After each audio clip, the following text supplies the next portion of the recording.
Canada has a deal with China on canola. Prime Minister Mark Carney wrapping up his high-profile trade mission to Beijing by signing a deal that allows Chinese electric vehicles into the Canadian market in exchange for a reduction and, in at least one case, elimination of tariffs on products.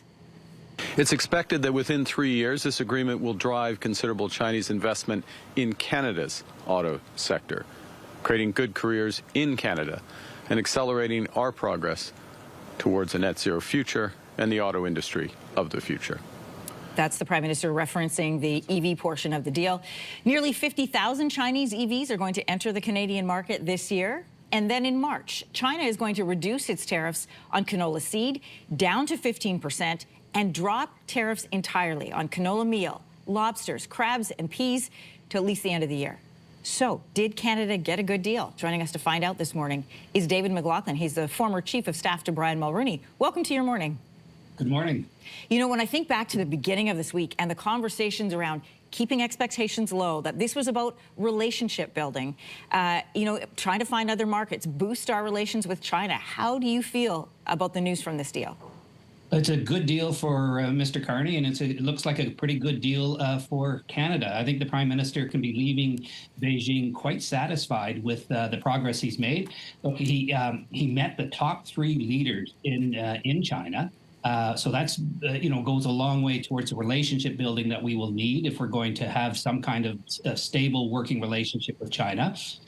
He got a short-term deal on canola, as we heard in your newscast, and that's good for Premier Scott Moe, who was with him, part of the delegation. So that's good for Saskatchewan, Western Canada. And then he got a longer-term deal, or through an MOU, on energy and possible investment in the energy sector, and that's good for the longer term for Canadian resources. So I think he can come back pretty satisfied and say, yeah, this was a success.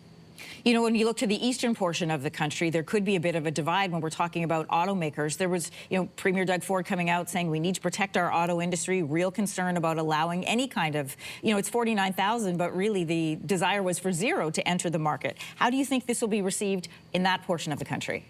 Well, there's going to be some trepidation on the part of Ontario and the Premier because of what you said, Anne-Marie. I was listening to Mr. Carney talk about investment, Chinese investment in the auto sector for Canadian jobs. And I think we have to see how that pans out. If that is in fact the case, then it will be a net positive. So it's really a question of how this shows up on the employment side and the investment side in Ontario. No details yet on that, but perhaps a step in a positive direction. Taking a look away from trade for a moment, Prime Minister Carney previously called China a security threat. This was during the election campaign. So how does that square with the warmer tone that we're seeing now? Well, it remains a security threat, and I don't think anything changes on that front. We have to trust that the government continues to be aware of that. As you said, the foreign interference inquiry found China as the top state actor against Canadian democratic institutions. So that hasn't changed. But I think perhaps building the relationship or reestablishing the relationship at the senior political levels at least opens channels to help government-to-government conversations that might help address this. But Canada does need to remain on guard and wary of this. This is the way China has been acting in the past, and I expect will continue to. Yes, that was my next question to you.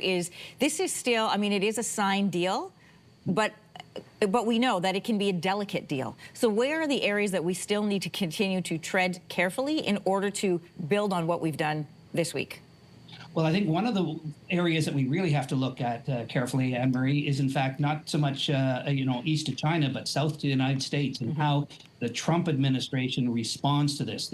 There is clearly a strategic geopolitical concern on the part of the Trump administration about China, about its exports, state-sponsored exports that are flooding American markets and elsewhere, and cannibalizing manufacturing jobs there.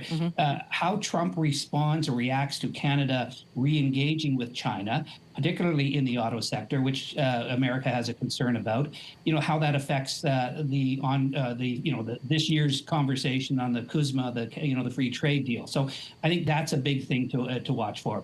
But it's like anything, we'll have to see how the two countries, Canada and China, particularly China, reacts and plays this out in the next while with Canada. If we have a deep security issue that sort of emerges from China, that's going to make it hard for the Carney government to deepen any further than what we have. But for now, job well done. At least gets us back to where we were before, and it's a modest reset, but it's probably a good and important reset. We've talked about what this deal means for China. What does this deal mean for a new Prime Minister Mark Carney? Well, he finally gets a deal, right? I mean, he's been criticized, Anne-Marie, as you know, for not actually getting a deal yet with Donald Trump.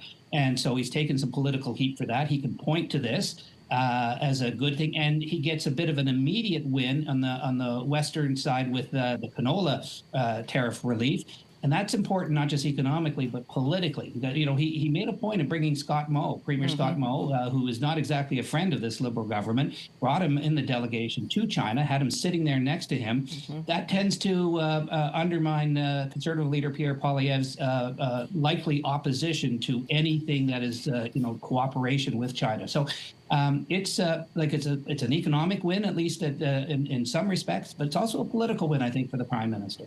Yeah, I was just checking Mr. Poilievre's social media accounts this morning to see if there's any commentary. Not yet. I'm sure that is to come. It is still early. David McLaughlin, former Chief of Staff to Brian Mulroney. Great to have your thoughts on this newly inked deal with China. Appreciate you coming on. My pleasure, Anne-Marie. If you like that video, make sure to subscribe to the Your Morning YouTube feed, where you can find all kinds of new content posted every weekday morning.